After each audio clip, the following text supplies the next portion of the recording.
Good evening.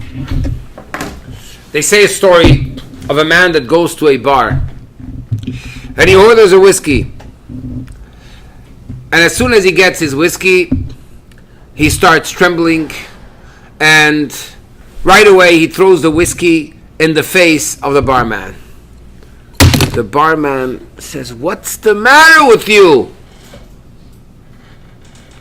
He says, I'm sorry. I have a disorder. Whenever somebody gives me a shot of whiskey, I throw it back in his face." The barman says, I used to have the same problem. I went to this great psychologist. You should go to that psychologist, and after 2 or 3 sessions, you'll be cured. Lo and behold, he goes to the great psychologist, comes back, and he says, "Dear barman, thank you so much. I'm cured." The barman says, "This whiskey's on me." And indeed, he was right. As soon as the man got served his whiskey, he took the whiskey, started trembling with it, and boom, right away in the barman's face. This time the barman is upset. He said, "You told me you're cured. What's the matter with you?" The guy says, "Yes. Now, I don't feel bad anymore." A lot of times, when a person goes to a psychologist, goes to a doctor, it's not in order that they should change their behavior, but it's in order that they should feel good about the way they are and not feel bad. We just celebrated Pesach, and we started a journey, the journey of self-refinement, where we go out from being in the land, which is the most perverted land, 210 years of exile in Egypt. Imagine living in a society which is, every street is like Ocean Drive and Lincoln Road, or San Francisco, or Las Vegas, and the whole city is like this for 210 years. And finally you're free from this society, which is an self-centered, self-driven type of society, to go out of yourself. As the verse says, Moshcheni acharecha, narutza, God had to pull us out, literally, out of this state, in order that afterwards we start a process, not a 12-step process, but a 49-step program of self-refinement, in order to be able to be face-to-face to God and be the ones which are going to be the channels for His Torah, for His Word. Become suddenly godly, become one with God. But in order to do that, we have to get out of our animalistic traits. We have to be able to refine our different character traits, which unfortunately for many people live their life, and that's the way they're born, that's the way they die. And they end up their whole life being just the same. Which, by the way, I'm going to say just a story. There's this Australian that came to New York, and because he was used to Australia traffic, so at the moment he's about to cross the street, he crosses the street at the wrong time, and a person almost runs him over. A Jewish New Yorker pulls down his window and says, "Are you crazy? Did you come here to die?" He said, "No, I came here yesterday." People come in this world, and the way they die and the way they were yesterday is exactly the same way. Nothing has changed. there is a special power that's given to us during these 49 days to be able to refine ourselves, to transform the way we think, and in turn transform the way we feel. What are emotions? We have different types of emotions. What are emotions? Where do we see in the Torah the concept of emotions? The first day of creation there was light. What is light? Light is revelation. Light is kindness. Light is benevolence. The second day there was a separation between the waters above and the waters below. That's severity. This is the concept of being more strict, separating.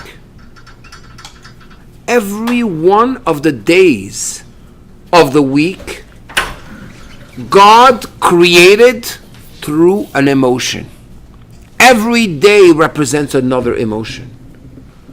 Shabbat is the 7th level. It's the level that represents royalty. So 1 second.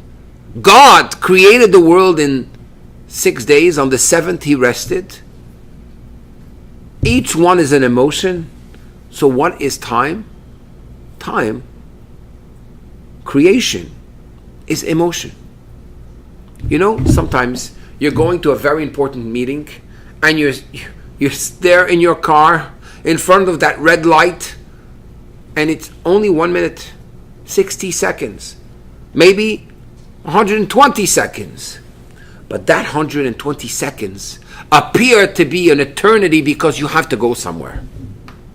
And sometimes you're with somebody you love, or you're in the middle of a interesting lecture, or something you enjoy doing, and you're there for an hour and a half, and it seems that it's only been 15 minutes. We already done. So really, time is defined by emotion. Emotion is the greatest, should I say, obstacle we have in our life. If we could master our emotions, we can master our time. Unfortunately, we get caught up in our emotions. We're there, and as soon as something is happening, we freeze. We are not able to continue to go on. We get that phone call in the middle of the day. Somebody's in a bad mood, looks at us the way we don't want. Your mother or father tells you something that you didn't like, or your child. Somebody walks by without saying hello. We don't even consider that maybe they're in their own world with their own problems.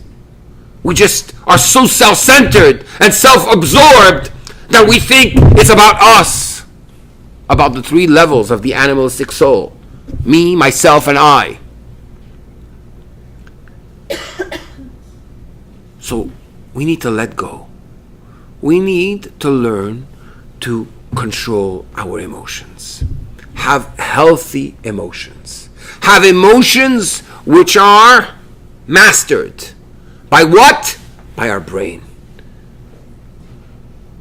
Once we're able to control what goes on here, and we're able to become the deep thinkers, those who are able to meditate, contemplate on something, concentrate on something in this great generation of PhDs, ADDs, ADHDs, etc.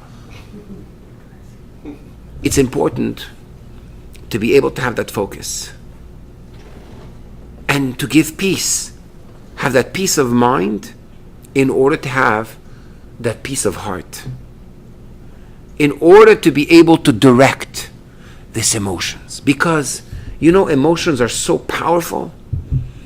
When somebody has a feeling, it's so powerful that they'll be able to do things that they never did before. If I really am excited about something, I could break a wall.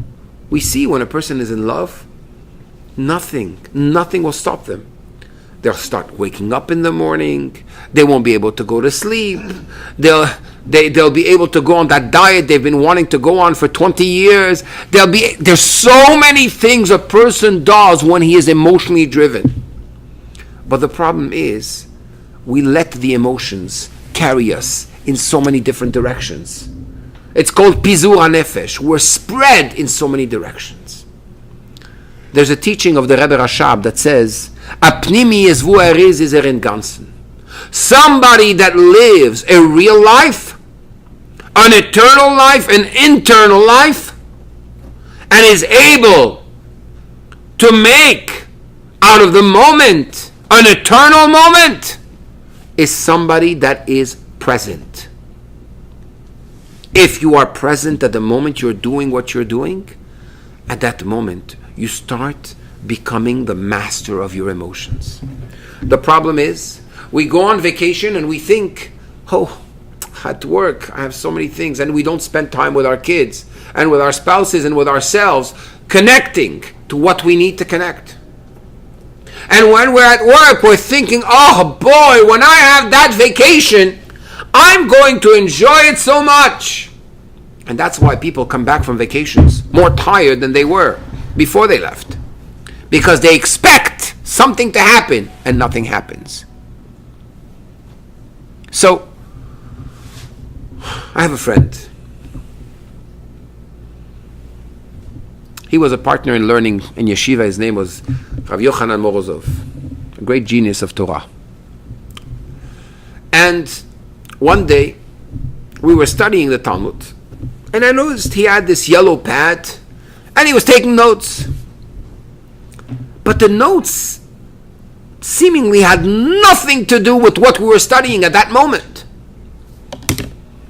One little note here, one little note there. In the middle of speaking with him about a subject that's exciting in the Talmud, a comparative analysis, and again he notes a little something. I said, Yochanan, what's the matter with you? He tells me, I'm going to tell you the truth.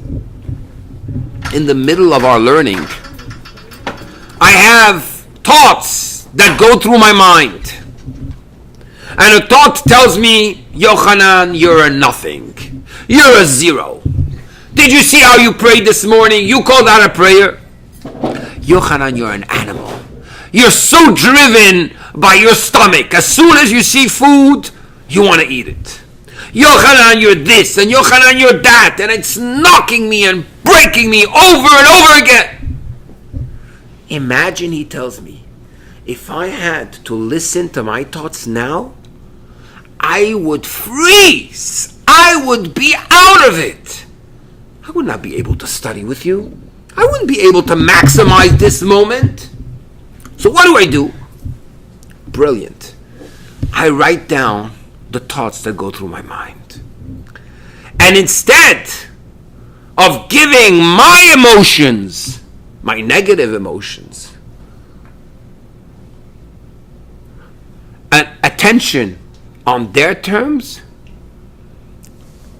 I give them an appointment at night.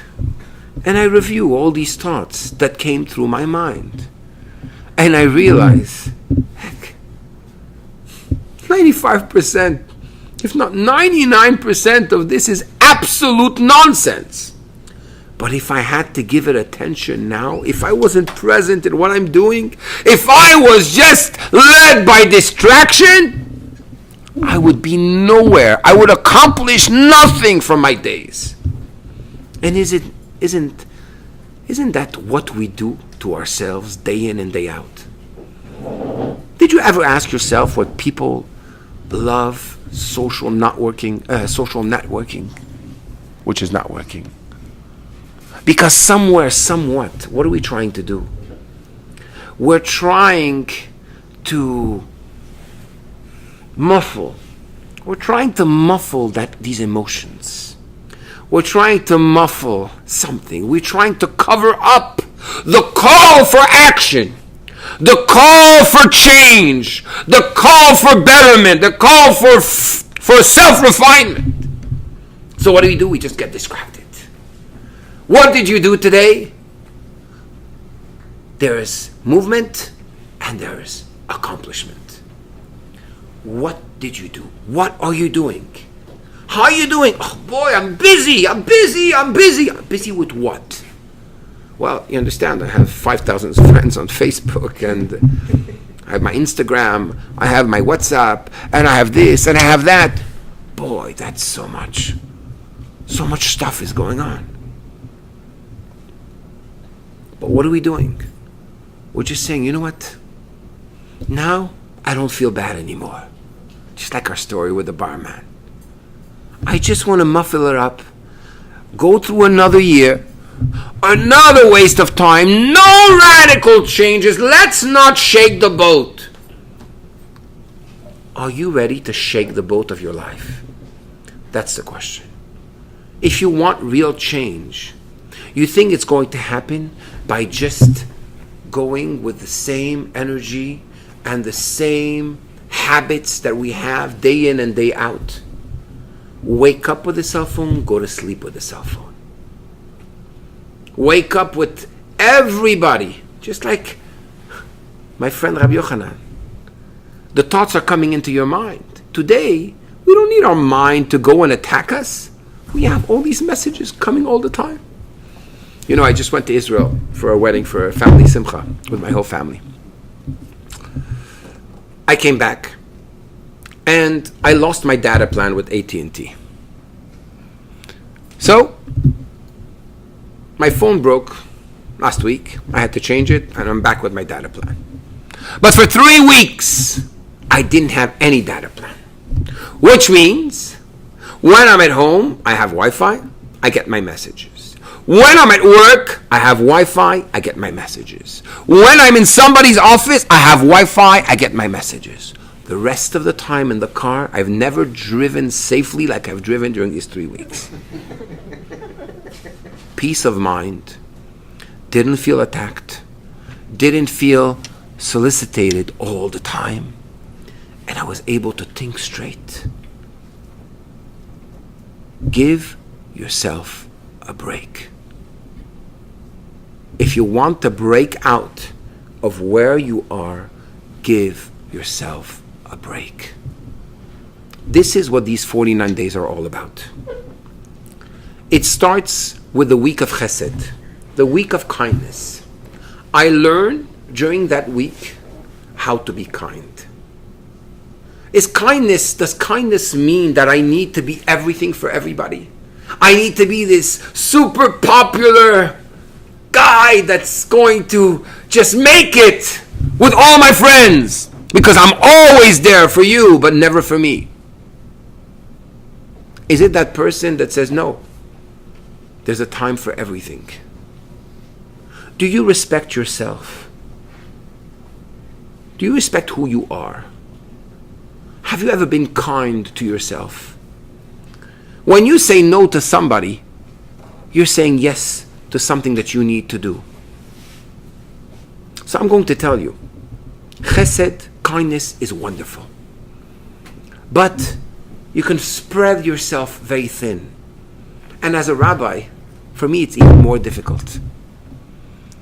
What do you think my biggest challenge is? My biggest challenge is to sit and study Torah. What? Rabbi? Sit and study Torah? What are you talking about? Isn't that what rabbis do all day? Well, businessmen do that. You know, they say the story of this great rabbi in Bnei Brak, and his son became a businessman. And this businessman in Tel Aviv, and his son became a big rabbi. How did that happen? Well, very simple. The son, when he would come back from yeshiva, would see his father, the Rosh Yeshiva, that wanted to relax at night, so he would be looking at the stock market. So he became a businessman. And the son of the businessman would see his father when he came back from work, was tired of work, he was opening and studying his Talmud.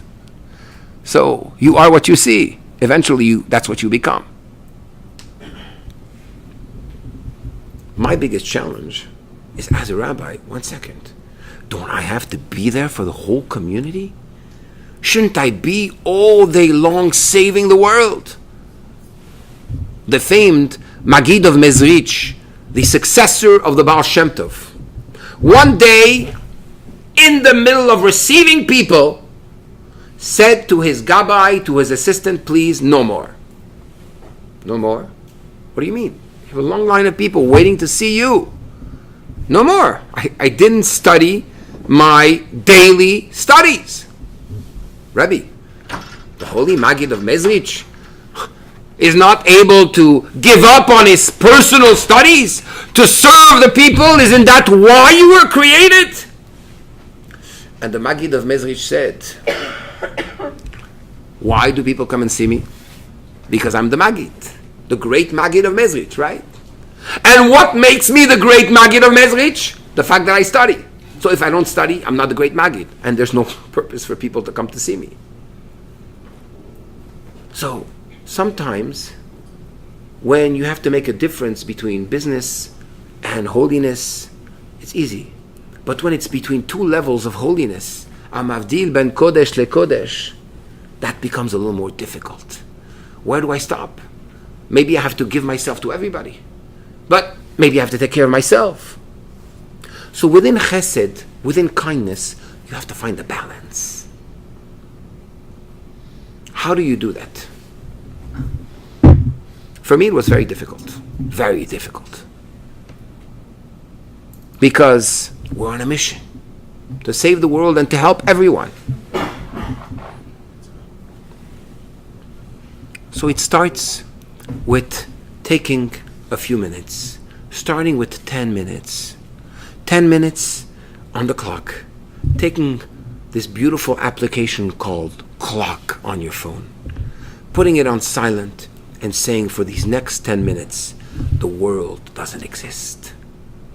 For the next 10 minutes, I'm going to pray.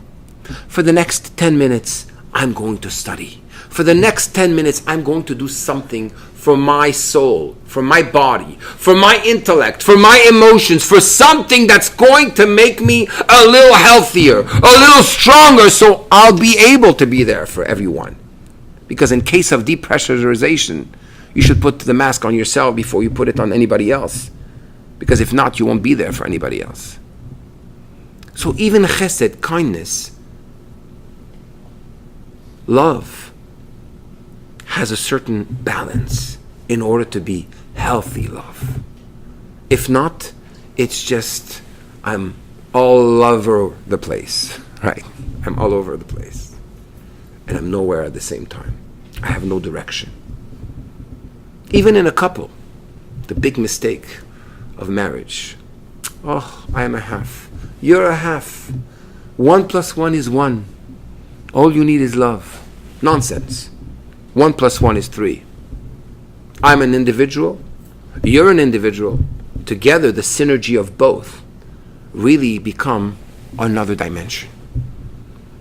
But I am who I am. And you are who you are. And that's what makes that synergy beautiful. The first aspect, finding the balance. When an emotion attacks you in the middle of the day, when you get attacked by messages, learn a few hours a day to just say, I'm separating myself. How do you do that? First advice, we said, use the clock wisely. Second advice, surround yourself with people which are effective in their time. In the most recent years, seeing that I could not get myself to sit down, so I have study partners on Skype. One in Vancouver, one in California, a few times a week. I know I'm mechuyav. I'm obligated to somebody else. And that already, if I want to give up on myself, okay. But to give up on the other person that's waiting on the other side, how dare I do that? It obligates you. And then I started surrounding myself specifically with people which are very busy. And when you look at a person that's very busy and maximizes their time and knows how to delegate, at that moment, time has value. When time has value and you realize this is what I'm accomplishing, this is what I could accomplish, Where am I? How am I using my time? How am I using my emotions? Are they in the way, or are they driving me to be able to be more stable, to hone myself, and to focus, and to go to the next level, to break through that wall, jump over it, and get to where I deserve to get? One day the Rebbe said, everyone needs to know their potential, but they need to know it in details, in details, in depth. Why? To have ego? No.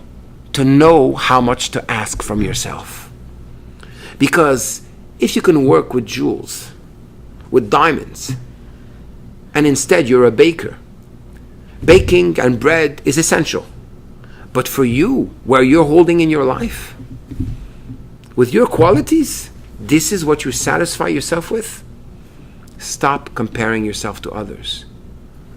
Have that gvura. Which leads us to the second week, which we are in now. The week of gvura, the week of severity. The week where you need to be able to create healthy boundaries. America, well, the president is trying to create certain boundaries between us and Mexico, but America doesn't have boundaries. There's everywhere in the world, there are no boundaries. People are very promiscuous in the way they speak, in the way they dress, in the way they interact. There's no boundaries. And where there's no boundaries, I'm not myself. And you're not yourself. I'm actually only a reflection of who you want me to be. That's what happened with this famous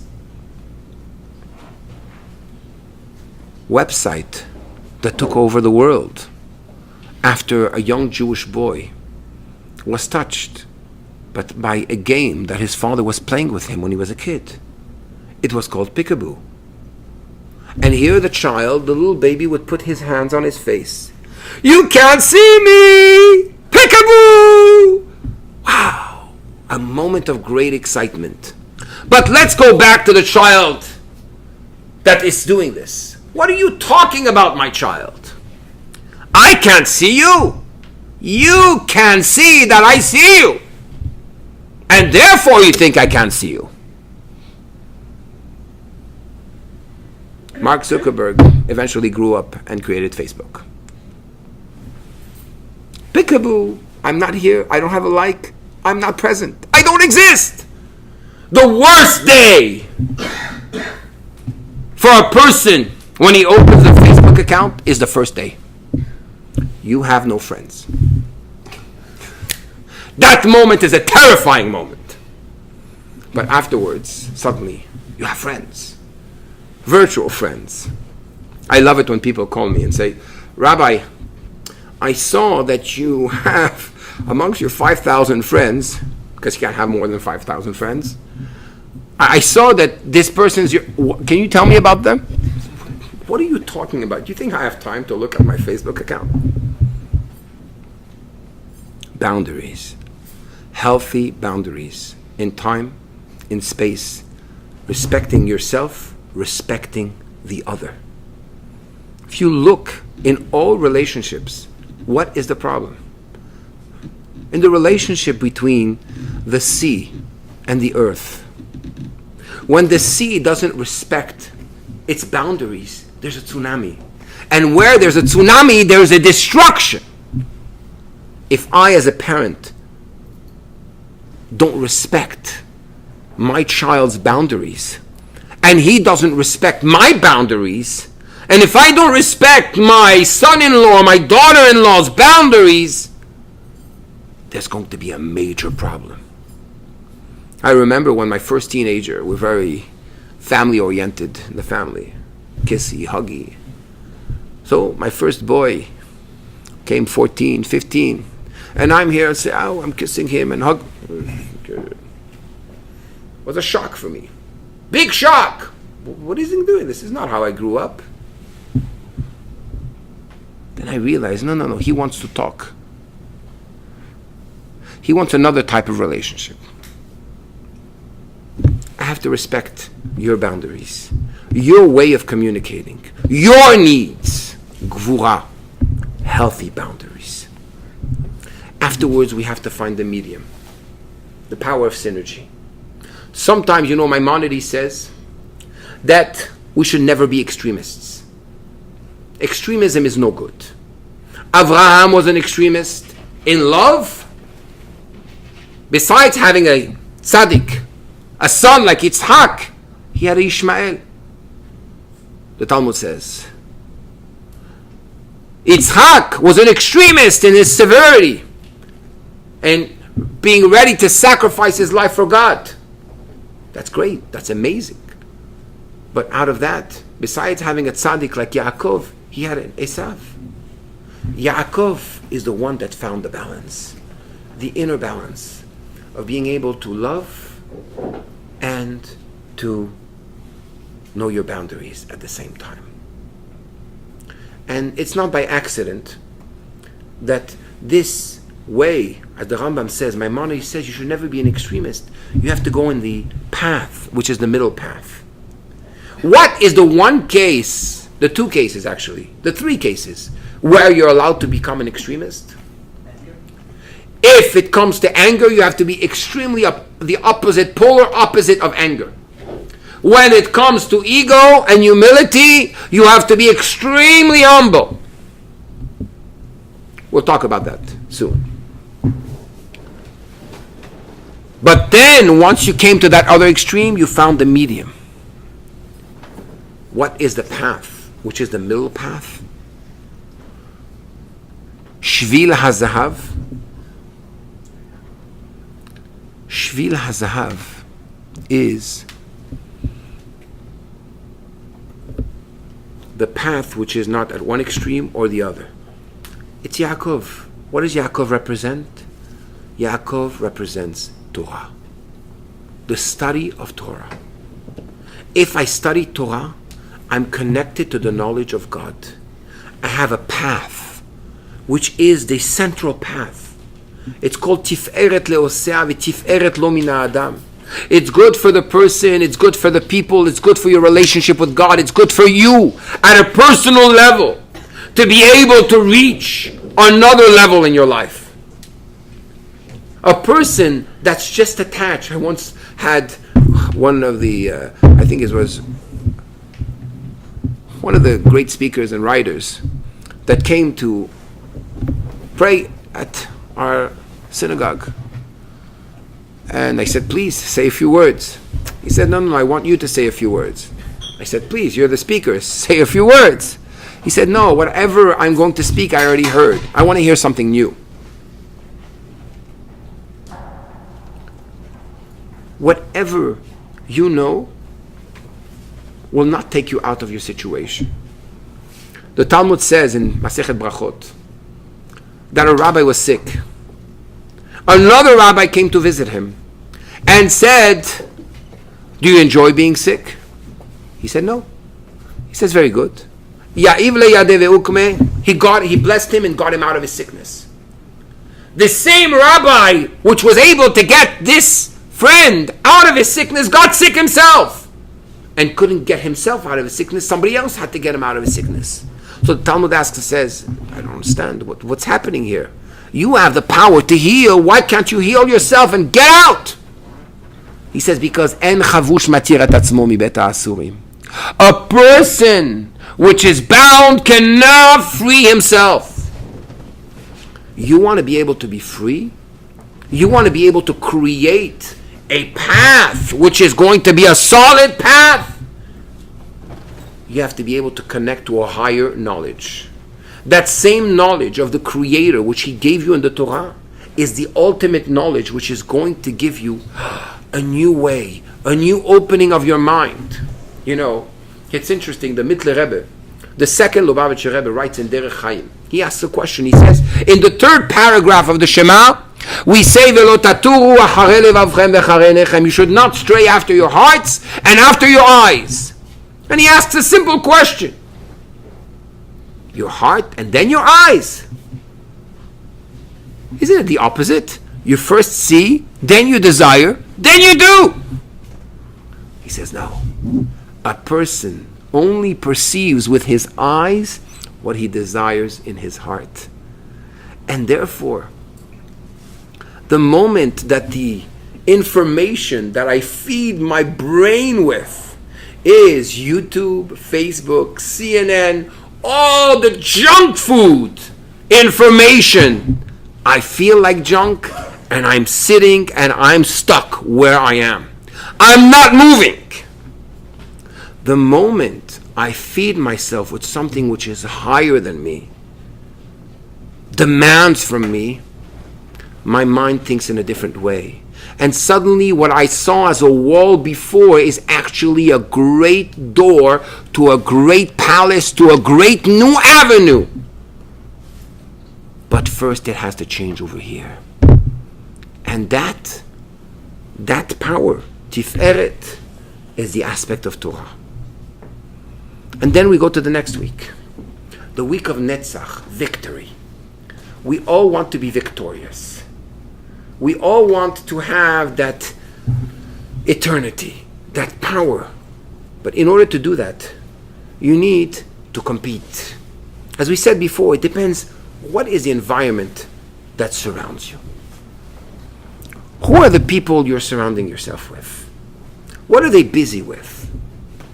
Do you remember when you were young or younger than today, and there was a certain competition between you and a certain person?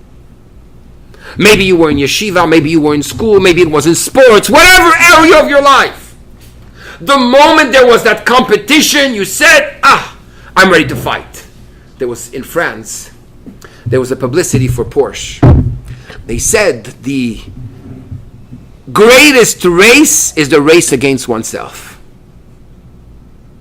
Took it out of the Torah. Kin'at sofrim tarbe chokhmah. To be jealous, to look up at somebody and say, you know what? I'm going to get myself there. I'm going to make that little change in my life, and one change after the other, I'll get there somewhere, somewhat. I remember my teacher, Rav Moshe Rubin, alav hashalom, was a great, great chassid that used to pray for hours. And he once told me, when he took me under his wing for a whole summer and used to study with me every day, teach me. I was 16, 17. And he told me there was a fool and a wise man that came to the Bet Midrash, to the yeshiva. And they asked, what's Torah? What do I need to study? And they showed him big library. The guy saw this whole library. He said, I'll never make it. Forget it. I'm leaving here. And the other one said, okay, you know what? Take one book, one line, another line, another page. And whatever happens, happens. And he got somewhere in his life. It's our ego that does not permit us to be victorious. We so much, our society so much wants us to be the headline. And if I'm not going to be the headline, well, forget it. I'm not even going through that race. In order to be able to be victorious, you have to challenge yourself. You have to challenge yourself. You know what? I'm going to get out of myself. I'm just going to get out of my comfort zone. What happens when a person, most people, you know what the situation is? It's just like a person watching a game, the Super Bowl, for example. I'm not crazy about sports, except downhill skiing, but we won't tell anybody. They're watching the Super Bowl, and a person is super thirsty. You know that feeling when you're thirsty? So they're sitting on the couch, it's Super Bowl, and you know the commercials, each commercial, they pay $500,000 to get there. Some more. So even the commercials are funny to watch. I'm not going to miss the Super Bowl. So I'm on the couch. I'm not uncomfortable enough to get up from my couch and go get that glass of water. But I'm not comfortable enough to enjoy the game fully. This is where most people are. Nor here, nor there. Like they say in Yiddish, nicht daher, nicht dahin. Nicht dahin, nicht daher. Nowhere. How do you get out of nowhere? You have to get out of your comfort zone. Get off your feet, your couch, and get out. Get out there. Do something which is crazy. It's called Ruach Shtut, a spirit of folly. Become crazy. You know why Chabad is so successful everywhere? Because they're all crazy.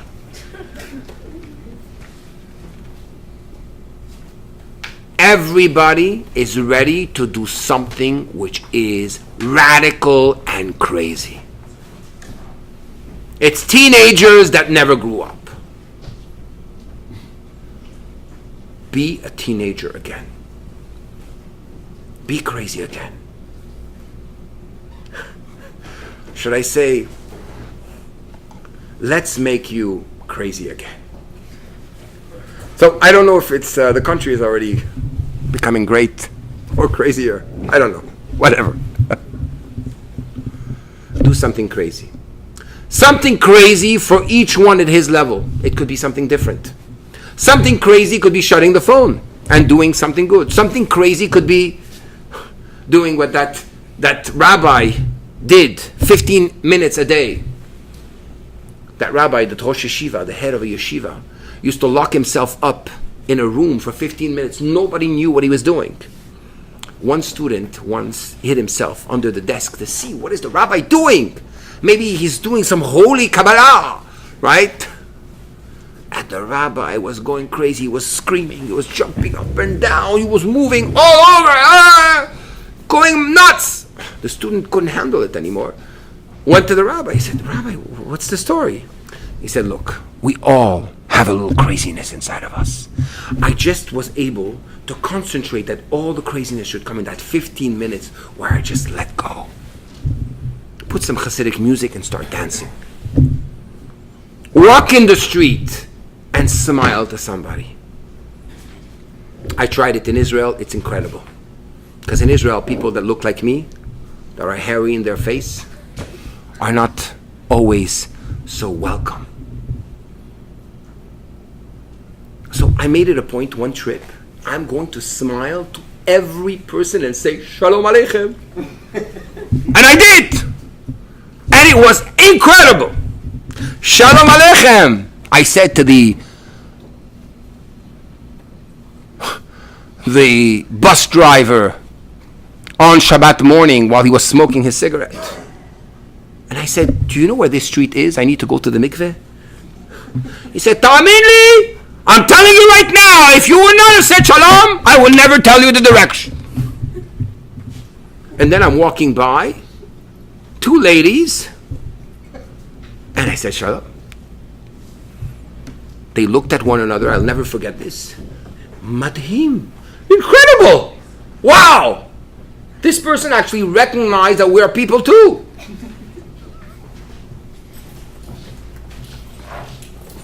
The effect of a smile is so powerful.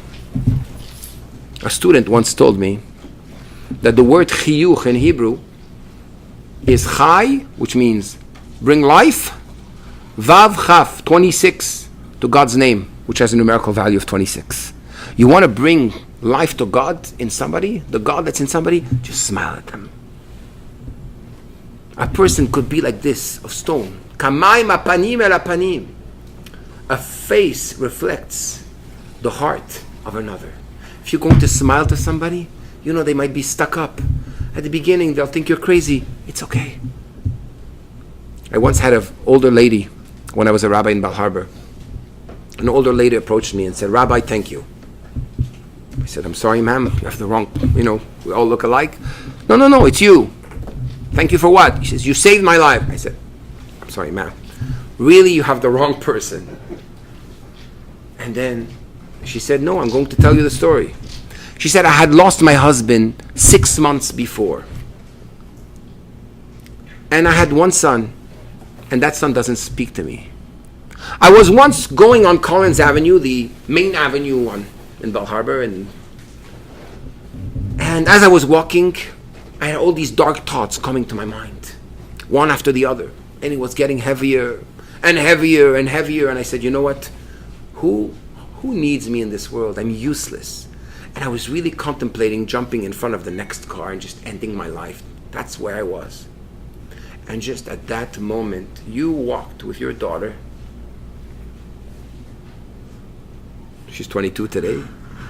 I don't know how old she was then. And you said with a smile, Shabbat Shalom. You have anywhere to eat for Shabbat? Says, and suddenly I saw somebody actually cared about me. It took all my negative thoughts away. Getting out of yourself causes another person to be able to get out of themselves. When you have difficulty making that breakthrough, think of how many people around you, when you become better and you break yourself over and over again to be able to reach that impossible star with all the ups and downs, how many people you influence with your speech or moreover with your action. I remember once meeting one of my son's teachers, a young student that was in yeshiva with him. And I said, how's my son doing? He's had a lot of ups and downs. And this young 20-year-old just turned to me and says, yeah, he's human. We forget the human dimension. We are who we are. We have ups and downs. We are who we are. But in the process, each time there's a little breakthrough, that little breakthrough is a world. It's a world. It's a world that will change everything. Just like the story of this young boy which was walking and he saw hundreds and thousands of starfish which were on the shore, and he was throwing the starfish back into the water. And an older man looked at him and said, are you crazy? You see how many starfish? It's useless. It means nothing what you're doing. And the boy picks up that starfish and says, for this one it means the whole world, their whole life. That one step you'll make out of your comfort zone, whether it's with chesed, whether it's with your words, whether it's that self-control, whatever it is, you repeat this. You say, for the next 15 days, I'm going to do something which is out of my comfort zone. And this is what it's going to be. For the next 10 days. And you try again. Eventually you'll break through. And then we have the week of humility. What is humility? Humility doesn't mean that I don't know who I am. Humility means I know who I am, but I know that maybe somebody else with the same qualities and opportunities could have done better than me. Humility means that when I see somebody else, and they might have less than me, they might be less intelligent than me, they might be less handsome or less beautiful than me, or less rich, whatever the situation is. They might come from a dysfunctional family. Whatever the situation is, I have to be humble in front of them. You know why? Because they might have challenges that I don't have, that they're fighting with day in and day out. And for them, they're overcoming their challenges while I'm not overcoming mine. And just for that, I need to be humble in front of them. I need to be humble that even when somebody slams the door, when I fall, I recognize, you know what? It doesn't matter. I'm going to go on. I'm not going to get stuck with my ego and thinking, you know what? I didn't make it. That's it. It's not. Hello. Get out of yourself. Get out of your own way. Stop thinking of who you are and who you're not. Live life now and just see what is going to lead you to the real results. Once you're focusing on the real results, you'll get there. The Tzemach Tzedek, when he was a child, the third Lubavitcher Rebbe, made a competition who is going to go up on the tree the highest. And he was able to reach the top of the tree. Everybody else couldn't. They asked him, how did you do it? He said, as soon as you got to a certain level, you looked down at what you accomplished, you got scared, you went back. I was just focusing on where I need to go. You can't drive a car looking at your rear view mirror. You're going to crash. You're bound to crash. You need to go forward. That's why the rear view mirror is so small. Because what happened yesterday is absolutely of no value.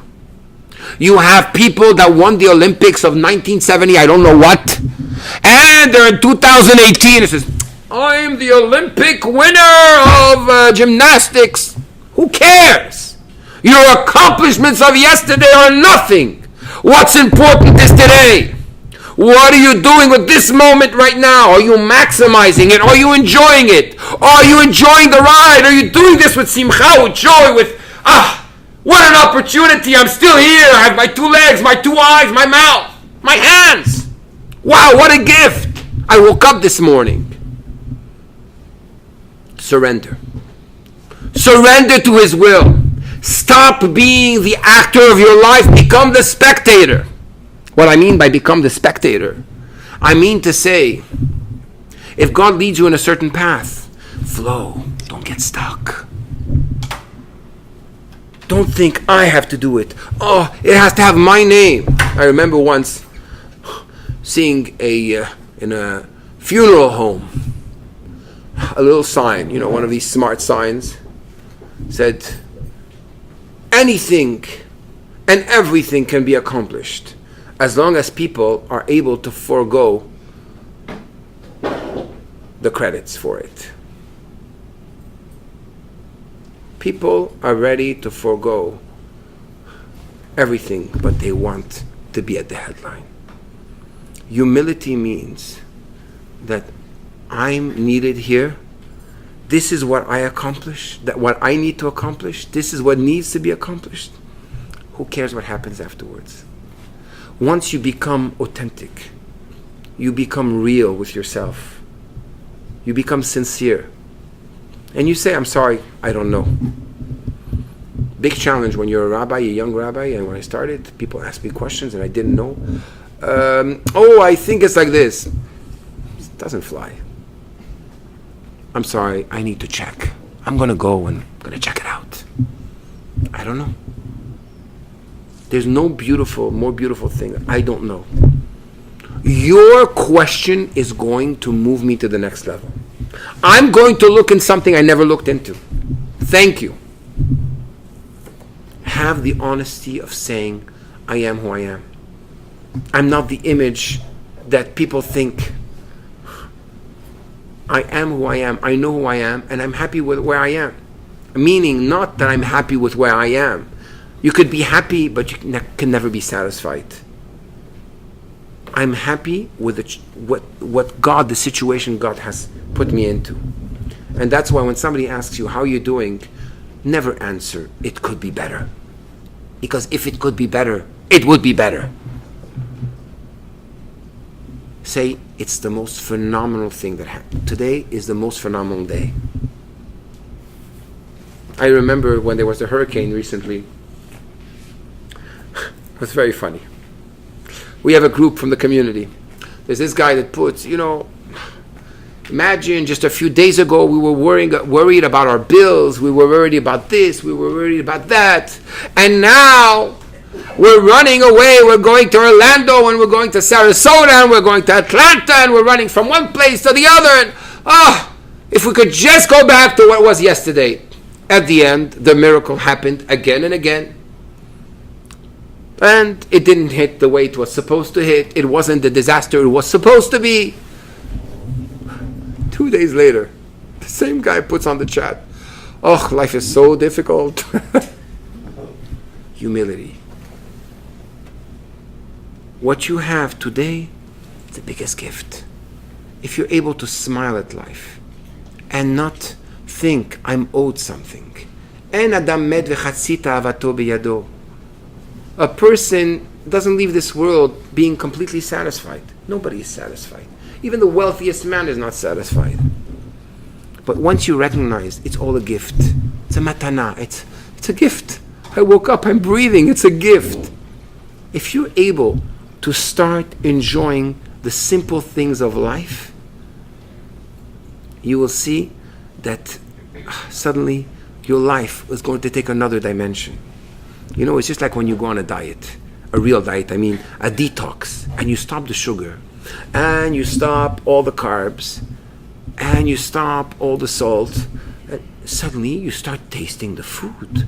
You say, wow, this carrot, it's delicious! And this peach, wow, I never knew peach could taste so good! But once we cover everything up, we lose it. And then comes the week for bonding. Yesod. Creating a good foundation means that you're able to bond with yourself. You're able to have these moments of silence where you just connect. Sometimes we all need it.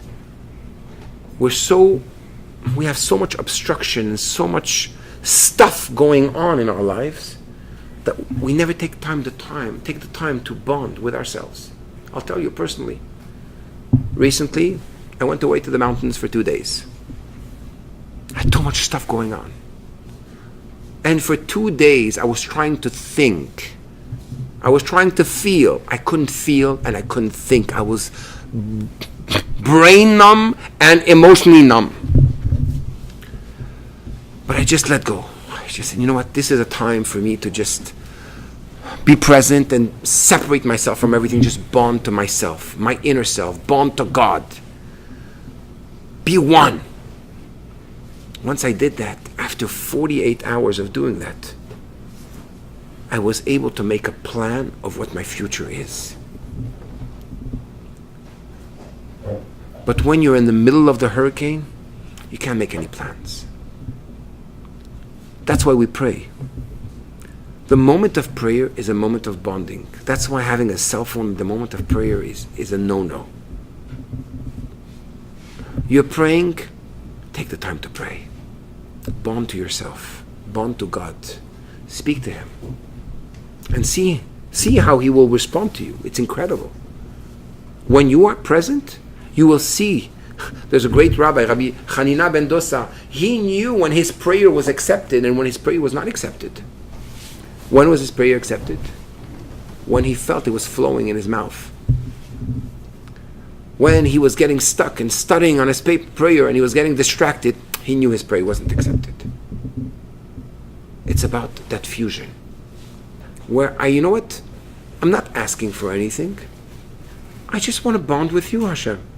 And once I bond with you, I'm just plugging my phone, I'm plugging myself, and filling up my batteries, and suddenly my eyes are able to see, my mouth is able to speak. All the areas of my life are lighting up because I'm connected to my source of energy. But if I'm not connected to my source of energy, what is it going to help? It's not going to help anything. I could try fixing this and fixing that. Hello? Efo Asheka? Where's the place where you're going to actually plug yourself? The same thing with relationships. You have children, you have a good friend, you have a spouse, you have a parent. This Pesach for me was the best Pesach. I was able, thank God, to bond with each one of my kids at his level, speak his language, have walks, study Torah with them, speak what was interesting for them, without my cell phone, without anything. Just be present and enjoy them. The last time I had that experience was Hurricane Irma. Hurricane Irma, everything shut down. We were outside day in and day out using a barbecue. And we didn't have electricity, we had no ways to communicate, we were just together. And we realized, wow, we're this nucleus called family. It's amazing. It's great. It's fantastic. Bond. The enemy of marriage is that lack of bonding, quality time. The enemy of yourself is that lack of bonding to yourself, taking the time. I say to couples, especially to men when they come home, don't walk with your phone through that door. But even the single people, I tell them, the first 10, 20 minutes when you come, don't come with that phone. Shut it for 20 minutes. Give yourself the time to enjoy your private space. Look at yourself in the eyes. Look at those you care for in the eyes. I remember when I was a student in Manchester, England, I went through Heathrow Airport, through London. I had to sleep over at a friend's house. And I met, it was just before Passover. I was 20 years old. I really needed to speak to somebody. And I asked my friend's father, which is great Dayan, a judge and a jeweler, Rabbi Freundlich. And I said, can I speak to you? I have certain things on my heart I need to speak about. This was before the invention, the great invention of the cell phone. I will never forget what he did for me. I don't remember what he told me, but I'll never forget what he did. He said to his wife, please take the phone. I'm not available for the next half an hour. He closed the door, sat in his very particular way on his couch, and just listened to me. That bonding. The word bonding, yesod, which represents bonding, is the same word for foundation. If you know how to bond, you have a good foundation. If you don't know how to bond, you have no foundation. And finally we come to the 7th week, which is Malchut, royalty. What is royalty? Royalty is controlling your speech.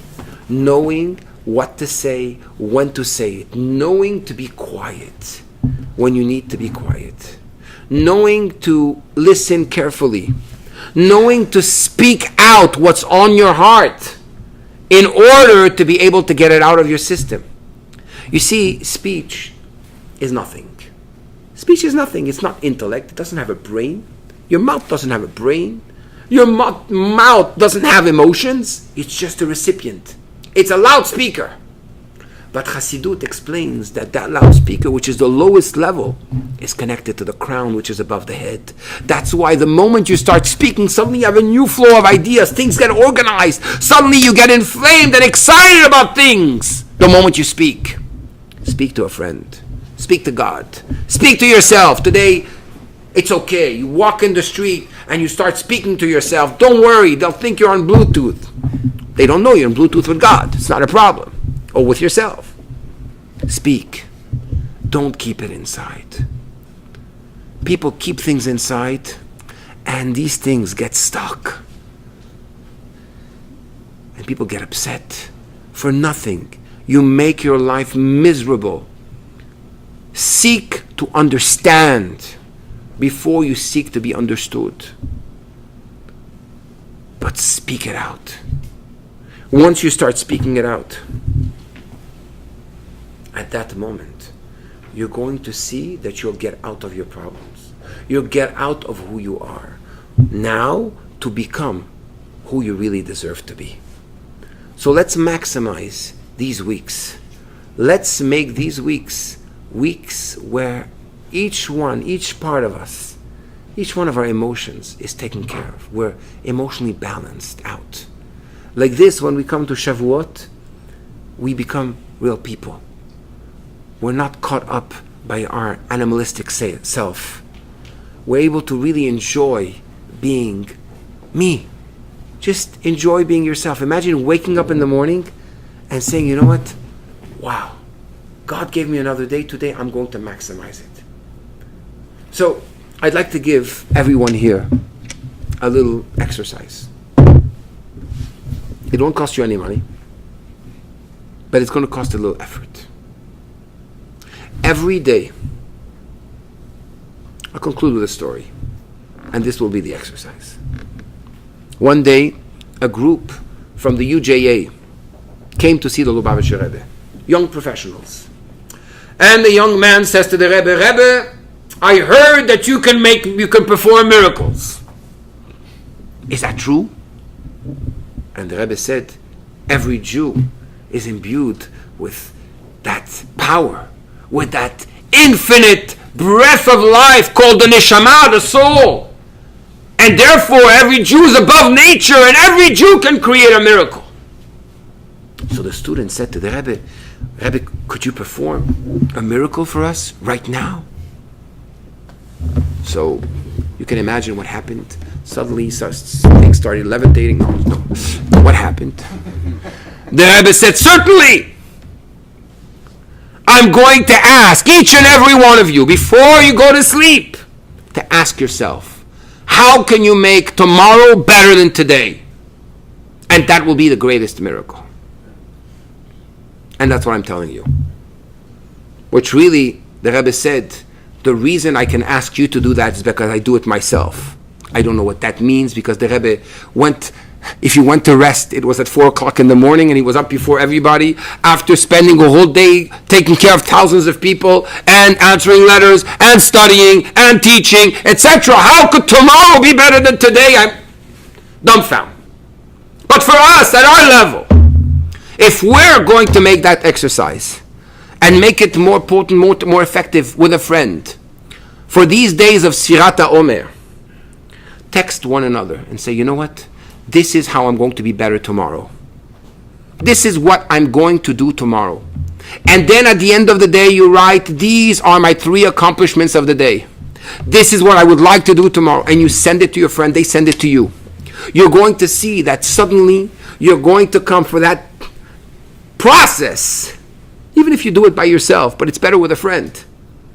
That process will lead you to self-improvement, and suddenly by the end of the 49 days, you'll be a completely transformed person, and you'll do the optimum miracle, which is to discover who you truly could be and who you truly are. God bless you.